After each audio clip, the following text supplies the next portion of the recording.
Турскиот инвеститор Ибрахим Джеваир, чија компанија треба да ги гради облакодерите во Скопски аеродром, се жали на долги административни процедури околу неговиот проект.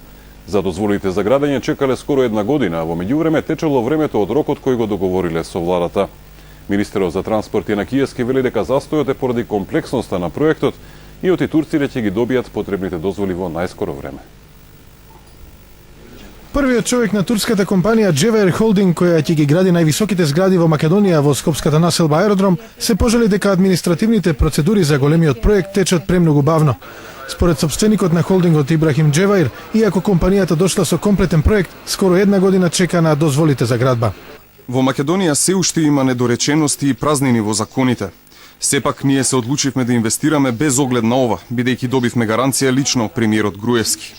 Од поднесувањето на проектот поминаа веќе 11 месеци, но тој само се префрла од рака во рака. Нашиот проект се разгледува и добивме одговор дека е неприфатлив. Ако е така, ние ќе мораме да задоцниме. Од владата велат дека застојот се случува поради специфичноста на проектот, бидејќи облакодери се градат за прв пат во Македонија. Се работи за огромни проекти и во моментов правиме консултација помеѓу институциите за тие да бидат онака како што треба согласно позитивните законски прописи во Република Македонија. Чекам дека многу наскоро сите тие проблеми ќе се надминат. Оној рок што е пробијан во однос на роковите согласно законот за градење, согласно договорот, истите ќе бидат пролонгирани. Джеваир Холдинг купи земјиште во Скопски аеродром на кое ќе гради 4 облакодери со по 42 ката.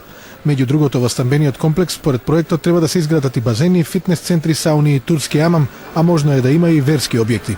Холдингот најавува инвестиција од 150 милиони евра.